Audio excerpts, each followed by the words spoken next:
In January 2016, the capture of Joaquin El Chapo Guzman shattered the order that had ruled Mexico's cartels for decades.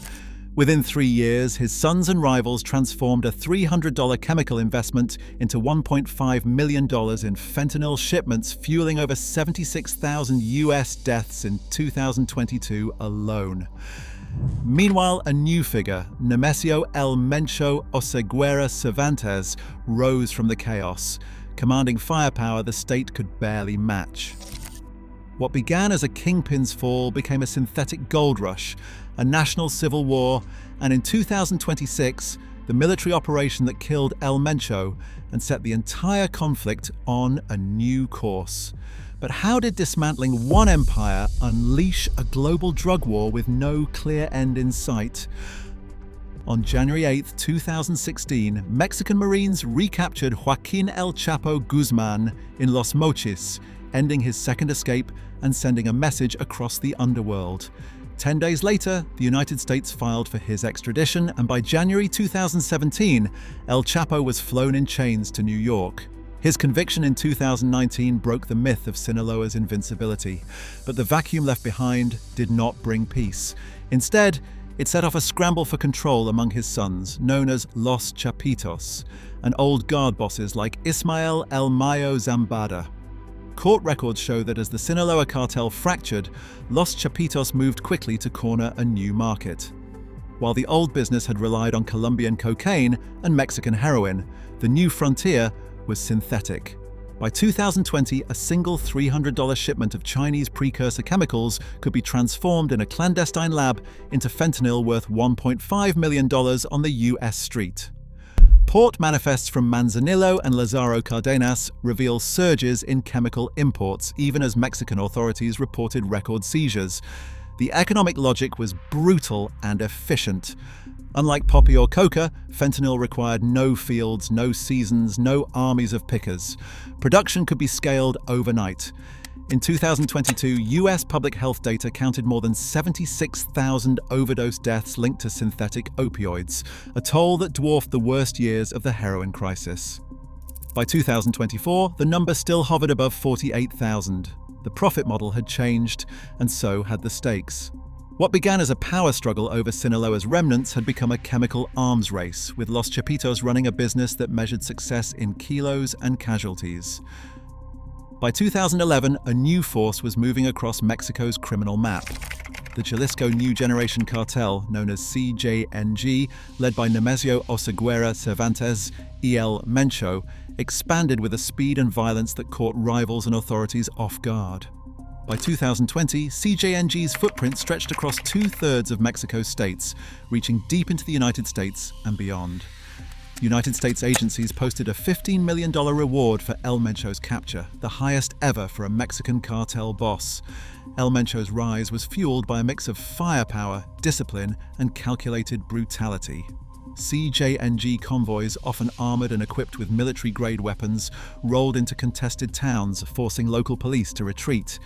The group's paramilitary tactics, including ambushes, drone strikes, and coordinated assaults, became a warning to anyone who stood in their way. Reward posters and DEA bulletins spread his face across borders. Inside Mexico, the message was simpler. CJNG was the new power. Sinaloa's internal fractures deepened the crisis. On July 25, 2024, Ismael El Mayo Zambada, long the balancing figure in Sinaloa, was kidnapped in Culiacan. Weeks of silence ended with confirmation he had been handed over to United States authorities. In August 2025, Zambada pleaded guilty in a Brooklyn courtroom, leaving Los Chapitos isolated and bitter. The betrayal sparked open war. Gun battles turned Culiacan into a battlefield, and thousands of families fled the violence. Displacement statistics from the United Nations High Commissioner for Refugees show a surge in civilians fleeing Sinaloa and neighboring states, as the old order collapsed under the weight of its own treachery. With Sinaloa's leadership in disarray, CJNG pressed its advantage.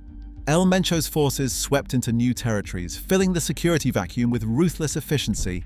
The stage was set for a conflict that would soon draw in foreign governments and reshape the rules of the drug war. On January 20th, 2025, the White House issued Executive Order 14157, the first directive to treat Mexico's top cartels as foreign terrorist organizations. The order authorized a North American counter-narco fusion center staffed by US and Mexican analysts with a mandate to share real-time intelligence and, when necessary, approve limited kinetic support. The list of designated organizations, released on February 20th, 2025, included the Jalisco New Generation Cartel, Sinaloa, remnants of Los Zetas, and 5 others. The Treasury Department's Office of Foreign Assets Control began freezing cartel-linked assets, while the Department of Justice moved to prosecute material support cases under Title 18 of the United States Code, Sections 2339A and 2339B. US agencies flagged the passports of senior cartel operatives, enabling border interceptions and leveraging travel bans to pressure potential informants. The new legal framework reached beyond the border. On January 3, 2026, a US Special Operations Task Force carried out Operation Absolute Resolve, extracting former Venezuelan President Nicolas Maduro from a safe house in the Colombian Andes. The mission's logistics, including air refueling, drone surveillance, and rapid insertion teams, were repurposed as a model for future high-value target operations. For cartel leaders in Mexico, the message was clear: the old boundaries of law enforcement and military action had shifted. Intelligence that once flowed slowly now moved through joint fusion centers, and the prospect of direct action was no longer theoretical. As Mexican authorities prepared for their own campaign against CJNG, these new tools and precedents would shape the next phase of the conflict. President Claudia Sheinbaum's promise of a 30% drop in homicides quickly ran into skepticism. While she credited expanded troop deployments and National Guard patrols, critics pointed to rising disappearances and shifting cartel tactics. Violence in Jalisco and Michoacan forced her hand. Operation Swarm sent over 4,000 National Guard troops into the field, supported by military intelligence, drones, and armored vehicles. Lawmakers warned of militarization and the risk to Mexico's sovereignty, but the scale of the threat left few alternatives. Beneath the surface, the machinery of the drug war ran on money and logistics.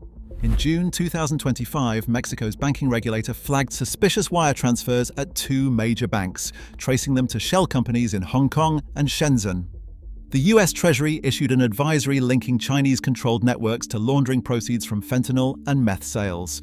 Cartel engineers, flush with crypto, funneled funds into black market arms. Between 200,000 and 500,000 firearms crossed the border into cartel hands each year, including military-grade rifles, rocket launchers, and weapons bought legally in Texas or Arizona, then trafficked south. Seizures in 2025 and early 2026 revealed a new arsenal: custom-built drones, some carrying explosives, others used for surveillance over National Guard positions. Forensic teams traced drone parts and software to shipments routed through Asia.